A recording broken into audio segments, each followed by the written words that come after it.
அறிஞர் அண்ணா நாடறிந்த நல்ல பேச்சாளர். அடுக்குமொழி அண்ணா என்று அடைமொழியும் அவருக்கு உண்டு. இவரது பேச்சிலும் எழுத்திலும் எதுகையும் ஓனையும் அடுக்கி வைத்து அழகு தரும் என்பதை நமக்கு காட்டும். பெரியார் ஈவேராவின் சுயமரியாதை கொள்கையால் கவரப்பட்டு அவரோடு நீதி கட்சியிலும் பின்னர் திராவிட கழகத்திலும் இருந்தார். 1949 திமுகவை தோற்றுவித்தார். 1957 தமிழ்நாடு சட்டமன்ற திராவிட முன்னேற்ற கழக தலைமை பொறுப்பேற்று எதிர்க்கட்சி தலைவரானார். 1962 பாராளுமன்ற உறுப்பினரானார். 1/3/1967 தமிழக முதலமைச்சரானார். 4/4/1967 சென்னை மாநிலத்துக்கு தமிழ்நாடு என பெயரிட்டு பெருமை பெற்றார். 1968 இரண்டாவது உலகத்தமிழ் மாநாட்டை நடத்தினார். 1968 அண்ணாமலை பல்கலைக்கழகம் இவருக்கு கௌரவ டாக்டர் பட்டம் வழங்கியது.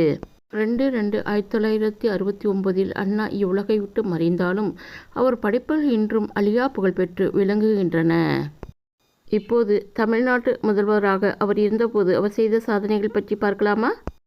1967 ஆண்டு மார்ச் மாதம் முதல் 1969 பிப்ரவரி வரை மிக குறுகிய ஆண்டுகளே தமிழ்நாட்டை ஆட்சி செய்தார் அறிஞர் அண்ணா.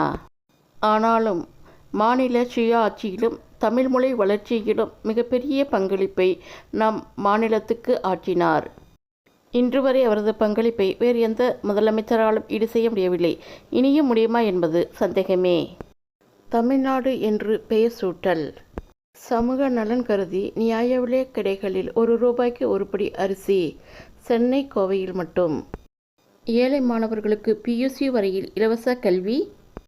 கல்வித்துறையில் முதல் மொழி தமிழ், இரண்டாம் மொழி ஆங்கிலம் என்ற இருமொழி கொள்கை அமல். உள்கட்டமைப்பு பணியாக கூவம் மேம்பாட்டு திட்டம் அமல். சென்னை குடிசைவாசிகளுக்கு தீப்பிடிக்காத வீடுகள். சென்னை குடிசைவாசிகளின் வாழ்வு உயர ₹1 கோடி திரட்டி நிதி உதவி. விவசாயத்தில் புன்செய் நிலங்களுக்கு நிலவரி ரத்து. போக்குவரத்து துறையில் தனியார் பேருந்துகளை அரசுடைமையாக்குவது தொடக்கம்.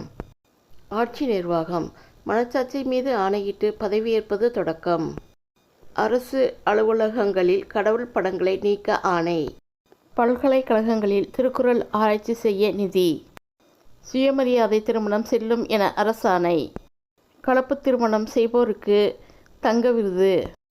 சீரணி எனும் சமூக சேவை அமைப்பு தொடக்கம். விதவையை திருமணம் செய்து கொள்வோருக்கு வேலைவாய்ப்பில் முன்னுரிமை. தமிழ்நாட்டின் அலுவலக மொழியாக தமிழும் ஆங்கிலமும் ஏற்பு. ஆகாஷ்வாணிக்கு பதிலாக வானொலி என பெயர் மாற்றம். பள்ளி NCC அணியில் இந்தி சொற்கள் நீக்க ஆணை. செக்ரட்டேரியட் பெயர் தலைமைச் செயலகம் என மாற்றம். அரசு முத்திரையில் கவர்மெண்ட் ஆஃப் மெட்ராஸுக்கு பதிலாக தமிழ்நாடு அரசு என்றும் சத்தியமே ஜெயதேக்கு பதிலாக வாய்மையே வெல்லும் என்றும் மாற்றம். சென்னையில் இரண்டாவது உலகத்தமிழ் மாநாடு வெற்றிகரமாக நடத்தி முடிப்பு. பேருந்துகளில் திருக்குறள் பொறிப்பு. சென்னையில் கலைவாணர் NS கிருஷ்ணனுக்கு சிலை அமைப்பு. ஸ்ரீ என்னும் சமஸ்கிருத சொல்லிற்கு பதிலாக திரு என்று தமிழ் பெயர். தென்னாட்டு பெர்னாட் ஷா என்று அழைக்கப்படும் அறிஞர் அண்ணாவின் கொள்கைகளில் சில. கடமை கண்ணியம் கட்டுப்பாடு. மாற்றான் தோட்டத்து மல்லிக்கும் மனமுண்டு. கத்தியை தீட்டாதே உந்தன் புத்தியை தீட்டு. வன்முறை இரு பக்கமும் கூறுள்ள கத்தியாகும். எதையும் தாங்கும் இதயம் வேண்டும். சட்டம் ஒரு இருட்டறை, அதில் வழக்கறிஞரின் வாதம் ஒரு விளக்கு. அவற்றுடன் நடந்தவை நடந்தவையாக இருக்கட்டும், இனி நடப்பவை நல்லவையாக இருக்கட்டும் என்ற பொன்மொழிகளையும் சொன்னார். அறிஞர் அண்ணா ஆட்சிக்கால சாதனைகளையும் சிறப்புகளையும் அவருடைய கொள்கைகளையும் பற்றி தெரிந்து கொண்டோம். இனி அடுத்து MGR ஆட்சியின் சிறப்பு பற்றி பார்க்கலாமா?